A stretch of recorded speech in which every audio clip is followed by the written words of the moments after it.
اهلا بيكم في فيديو جديد. كلها ايام وهينزل فيلم سبايدر مان الجديد واللي بعنوان براند نيو داي. وطبعا احنا دلوقتي بعد 5 سنين من نزول فيلم سبايدر مان الاخير واللي كان نو واي هوم، وبعد 10 سنين كاملين من ساعه اول مره شفنا فيها سبايدر مان توم هولاند في 2016. فيا ترى ايه اللي حصل في السنين دي خلال اعمال مارفل الكتير جدا، ورحله بيتر باركر وصلت لحد فين دلوقتي؟ خصوصا ان اخر حاجه احنا سيبنا عليها الشخصيه ما كانتش حاجه بسيطه خالص، ده كان حدث كبير قوي في حياه بيتر. وكمان احنا عمرنا ما شفنا اوريجين ستوري لبيتر باركر داخل عالم مارفل، فالموضوع بدا ازاي اصلا بقى؟ فيلا بينا. انا عبد الله الاعصر، والنهارده هقول لك كل اللي محتاج تفتكره قبل ما تتفرج على فيلم سبايدر مان الجديد.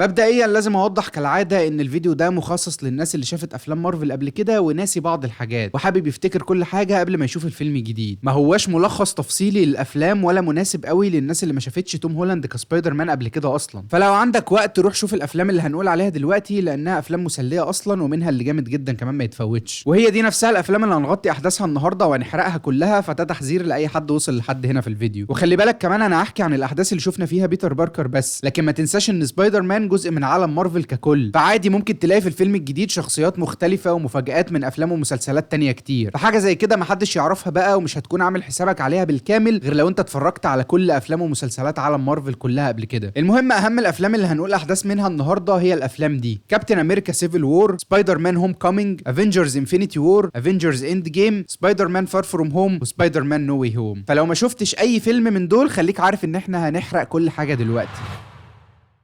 القصة بتاعتنا بتبدأ في فيلم كابتن امريكا سيفل وور، واللي كان فيلم مجمع جدا وتقريبا فيه معظم ابطال الافينجرز اصلا. في الفيلم ده بيكون الابطال مقسومين فريقين: فريق كابتن امريكا وده الفريق المعترض على اتفاقية سوكوفيا، وفريق ايرون مان وده الفريق الموافق على اتفاقية سوكوفيا. واتفاقية سوكوفيا هي بكل بساطة الاتفاقية اللي بتخلي السوبر هيروز تحت مظلة الحكومة وتمنعهم من التدخل في اي حدث بيحصل غير باذن من الدولة، وده عشان تقليل الدمار اللي بيحصل لما بتكون في مشكلة كبيرة وكل اطرافها خارقين، ساعتها ناس كتير بشرية بتتضر وبتموت. المهم بعيدا عن تفاصيل الفيلم بقى، في الفيلم ده توني ستارك بيروح يزور بيتر باركر لاول مره وبيجنده في فريقه، وساعتها بيتر بيكون بقاله شهور بس حصل على قوته وعامل لنفسه بدله تعبانه كده بيستخدمها انه يمنع جريمه سرقه او اي جريمه بسيطه في الحي، وله فيديوهات متصوره بتتشهر جامد وقتها على اليوتيوب. توني بيروح يزوره وبعدها بيبعت له بدله جديده متطوره جدا وبيخليه ينضم لفريقه في مواجهه ستيف روجرز، وبتحصل معركه بعد كده في المانيا وسبايدر مان بيكون طرف فيها. وبعد القصه دي والمعركه دي بيرجع بيتر لنيويورك عادي جدا، وبنشوفه بعدها في مدرسته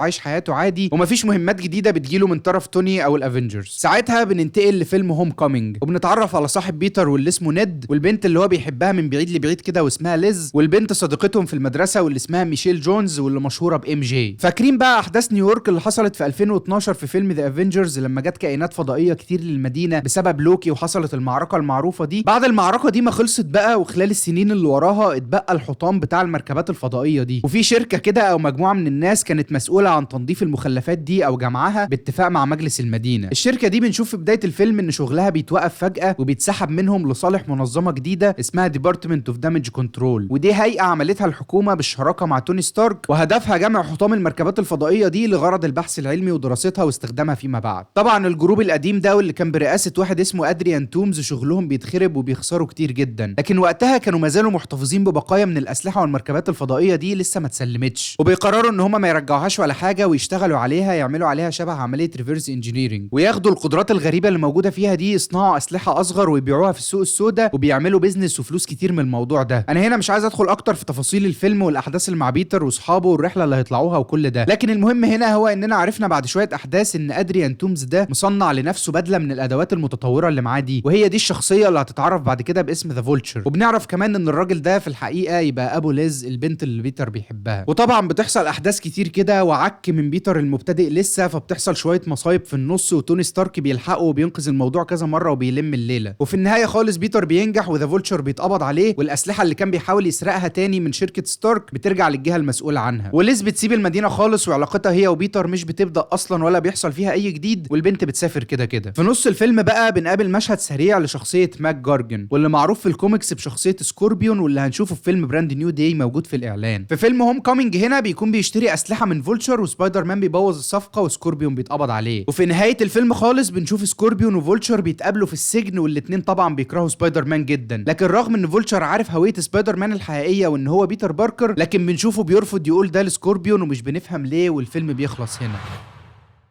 بعدها بننتقل لفيلم افنجرز انفينيتي وور واحداث ثانوس بقى وتجميع الانفينيتي ستونز والرحله الكبيره الجميله اللي احداثها بتدور في اماكن كتير جدا دي. في الفيلم ده بيكون في معركه في اول الفيلم قريبه من مكان دكتور سترينج، والمعركه دي بيكون فيها 2 أو 3 من مساعدين ثانوس او اولاده، وقصادهم بيكون ايرون مان ودكتور سترينج وهالك، وبينضم ليهم سبايدر مان لما بيشوف اللي بيحصل بالصدفه وهو في اتوبيس المدرسه. وبعدها بيروح للفضاء مع توني ستارك من غير ما توني يعرف انه مستخبي في المركبه الفضائيه معاهم، ودي كانت رحله لانقاذ دكتور سترينج اللي اتخطف وقتها اصلا. المهم بنعدي باحداث كتير قوي في الفيلم ده طبعا مش هنغطيها هنا، لكن في النهايه بنوصل لنجاح ثانوس انه يجمع ال6 احجار وبيعمل السناب المشهوره، وبيختفي نص سكان العالم كله مش كوكب الارض بس، ومن النص اللي بيختفي ده بيكون بيتر باركر نفسه. في الوقت ده قبل ما ندخل على الفيلم اللي وراه محتاج افكرك ان لو عجبك الفيديو يا ريت ما تنساش تعمل لايك وتعمل سبسكرايب، ويلا بينا نكمل. بعدها بنروح لفيلم اند جيم وقفزه زمنيه مدتها 5 سنين كاملين. العالم وقتها بيبدا يتعايش مع فكره ان ناس كتير كنا بنحبها راحت مننا وباعداد مهوله، لحد ما بيطلع انت مان من الكوانتم ريلم اللي كان محشور فيه وبيقترح نظريا فكره العوده بالزمن وسرقه الاحجار من زمن قديم. بنروح بعدها في رحله طويله جدا برضو مش هنحكيها هنا، لكن في الاخر بنوصل لتجميع ال6 احجار في ايد فريقنا، وساعتها هالك هو اللي بيعمل السناب من تاني واللي مشهوره باسم ذا بليب، ودي اللي بترجع كل الناس اللي اختفت من 5 سنين من تاني. وبمناسبه هالك انا هتكلم عنه في اخر الفيديو سريعا كده بما انه رسميا هيظهر معانا في فيلم براند نيو داي برضو. في المعركه الاخيره بقى ضد ثانوس بنشوف عوده كل ابطالنا واللي منهم بيتر باركر طبعا، وبعد المعركه الكبيره جدا دي فريقنا بينجح وبيتغلب على ثانوس، وتوني ستارك بيعمل السناب الاخيره في الفيلم، لكن للاسف توني ستارك بيموت، وبيكون بيتر من اوائل الناس اللي بتحضر لحظه وفاه توني ستارك في مشهد مش بحب اعيد مشاهدته كتير الحقيقه.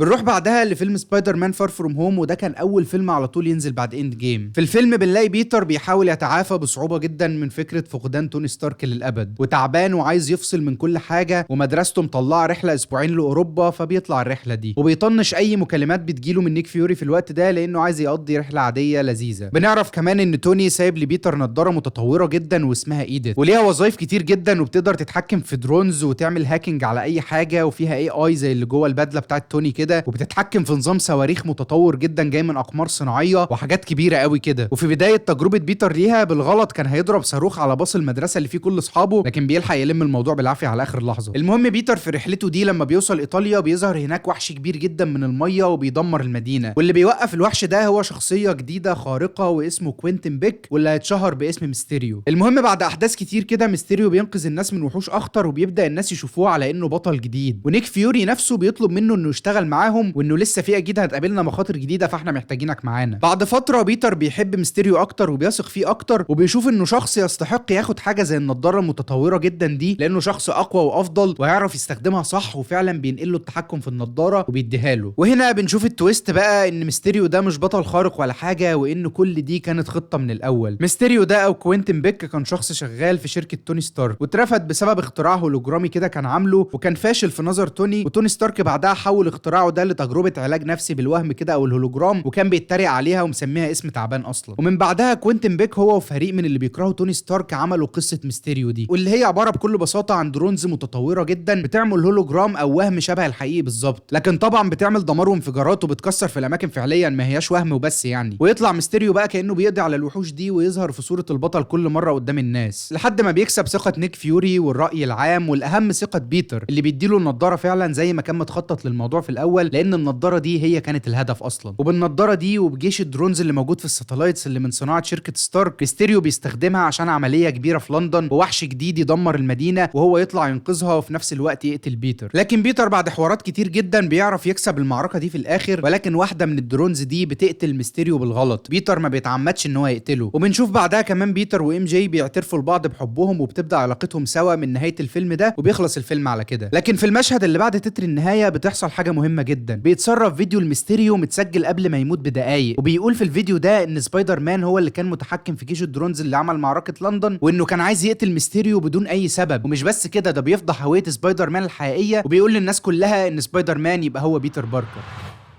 بننتقل بعدها على طول لفيلم نو واي هوم اللي بيبدا في نفس لحظه انتهاء الفيلم اللي قبله بالظبط، وهي مشكله انكشاف هويه بيتر للعالم كله. سمعه بيتر بتتدمر تماما، وناس كتير مصدقه ان هو فعلا اللي قتل ميستيريو. حياته ما عادتش طبيعيه، لا هو ولا عمته ماي ولا اصحابه، والصحفيين محوطين البيت طول اليوم لدرجه ان في ناس بترمي طوب على الشباك، وطوبه كبيره من اللي بيتحدفوا على الشباك دول ما جاتش في حد وقتها، لان اللي لحقها هو محامي بيتر في الفيلم واسمه مات موردوك، اللي هو دير ديفل طبعا، بس ما حدش يعرف المعلومه دي وقتها، احنا كمشاهدين بس اللي عارفين. المختلفين. لكن دير ديفل ملوش دور تاني في الفيلم غير الظهور السريع ده. في الوقت ده كمان بيتر ونيد وام جي بيتم رفضهم من التقدم لمعهد الام اي تي بسبب حوارات بيتر اللي مدمره سمعته دي. بيتر وقتها مش بيلاقي حل غير انه يستعين بدكتور سترينج وبيطلب منه يعمل له تعويذه تخلي العالم كله ينسى ان بيتر باركر هو سبايدر مان. واثناء ما دكتور سترينج بيعمل التعويذه وبدا فيها، بيتر بيبدا يتدخل وياخد باله انه لا، ده نيد المفروض يفضل فاكرني. خلاص خليها العالم كله ما عدا نيد، طب خليها العالم كله ما عدا انت ماي، طب خليها العالم كله ما عدا ام جي، لحد ما السيطره على التعويذه بتبوظ وبتفرط من سترينج خالص وبتسبب مشكله كبيره جدا، وهي ان العالم بتاعنا ده وصل له شخصيات بتكره سبايدر مان من عوالم موازيه مش من الارض بتاعتنا ومن ازمنه مختلفه كمان. فبنقابل بعدها في الفيلم دكتور اوكتوبوس وليزرد وساند مان وكمان الكترو وجرين جوبلin. ولكن زي ما الاشرار وصلوا هنا، كمان نسخ سبايدر مان من العوالم دي وصلت هنا. فبنشوف بعدها سبايدر مان توبي ماجواير وسبايدر مان اندرو جارفيلد كله بيجتمع ضد الخمس اشرار اللي المفروض يرجعوا لعالمهم. بيتر بيعرف وقتها ان الاشرار دول جم لعالمنا هنا قبل لحظات بسيطه من موتهم، فبيحاول يشتغل على طريقه لجعلهم اشخاص كويسين وتغيير طريقه تفكيرهم والاندفاع للشر اللي عندهم ده قبل ما يرجعهم للعالم بتاعهم، عشان لما يرجعوا ما يموتوش في لحظتها على طول. وبيحاول يعمل كده فعلا وبينجح ان هو يعالج دكتور اوكتوبوس بس، لكن الامور بتخرج عن السيطره بعدها تماما، والمبنى اللي فيه شقه هابي اللي كانوا بيعملوا فيها التجربه دي بتحصل فيه معركه كبيره بتدمر المكان خالص. وفي المعركه دي جرين جوبلin بيفجر قنبله بتؤدي لمقتل عمه ماي، عشان بيتر بكده يخسر حد عزيز عليه جدا لتاني مره في خلال سنين بسيطه. بتفشل بعدها خطط كتير لاحتواء الاشرار دول وان هم يبعتوهم للعالم بتاعهم بالهدوء، وبنوصل في الاخر لمعركه كبيره بيبقى فيها الثلاثه سبايدر مان بتوعنا قصاد الاشرار كلهم، وبينجحوا فعلا في علاج بقيه الناس ما عدا جرين جوبلin اللي بتحصل في الاخر معركه فرديه بينه وما بين بيتر. وبيتر في الاخر بينجح انه يديله العلاج وبترجع شخصيه نورمان اوسبورن المستقره لطبيعتها. في الوقت ده بعد الانتقال ما بين العوالم والشخصيات اللي جت من عوالم تانية دي خلت العالم بتاعنا يبدا ينهار، السماء بقت لونها بنفسجي وبدا يحصل فيها شقوق كده، فعلامه ان الواقع ده بدا ينهار. بيتر بيستوعب وقتها ان مفيش غير حل واحد عشان نحل كل ده، وهي اننا نصلح كل اللي التعويذه بوظته من الاول. وبالفعل بيطلب بيتر من سترينج انه يعمل تعويذه جديده تخلي الناس كلها تنسى ان في حد اسمه بيتر باركر اساسا، مش انه سبايدر مان وبس. وبالفعل بتنجح التعويذه الجديده دي وكل حاجه بترجع لطبيعتها والشخصيات بترجع للعوالم بتاعتهم، ونيد وام جي وهابي بينسوا بيتر تماما كمان. وفي الاخر بنشوف بيتر نقل في شقه صغيره عايش لوحده، وبنشوف مشهد لبيتر في الاخر وهو بيخيط بدلته العاديه خالص الاولانيه القماش وبيصلحها عشان يلبسها من تاني، وبنشوفه في الاخر في شوارع نيويورك وقت الكريسماس من غير بدله متطوره ولا اي ولا تكنولوجيا ستارك ولا حد يعرفه خالص، وبيخلص الفيلم على كده. ودي كده تبقى كل حاجه حصلت بخصوص بيتر باركر لحد النهارده، ومش هتكون محتاج اي معلومه تانية تخصه، ولو انا نسيت اي حاجه اكتبها لي في الكومنتات.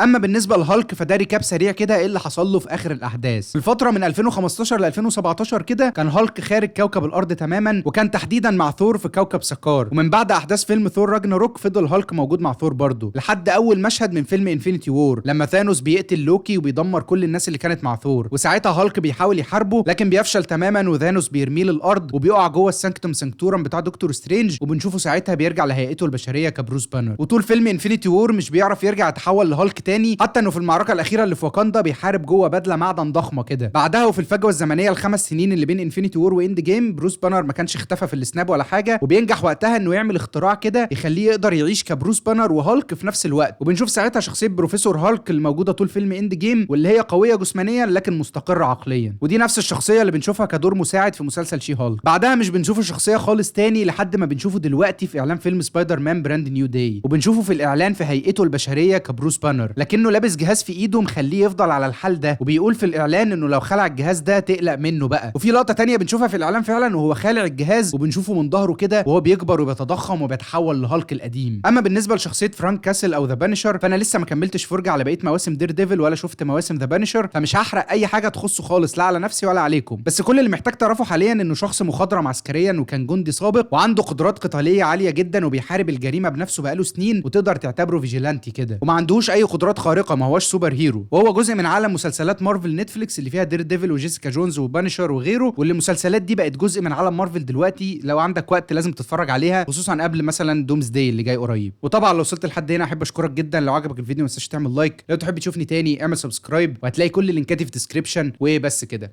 سلام.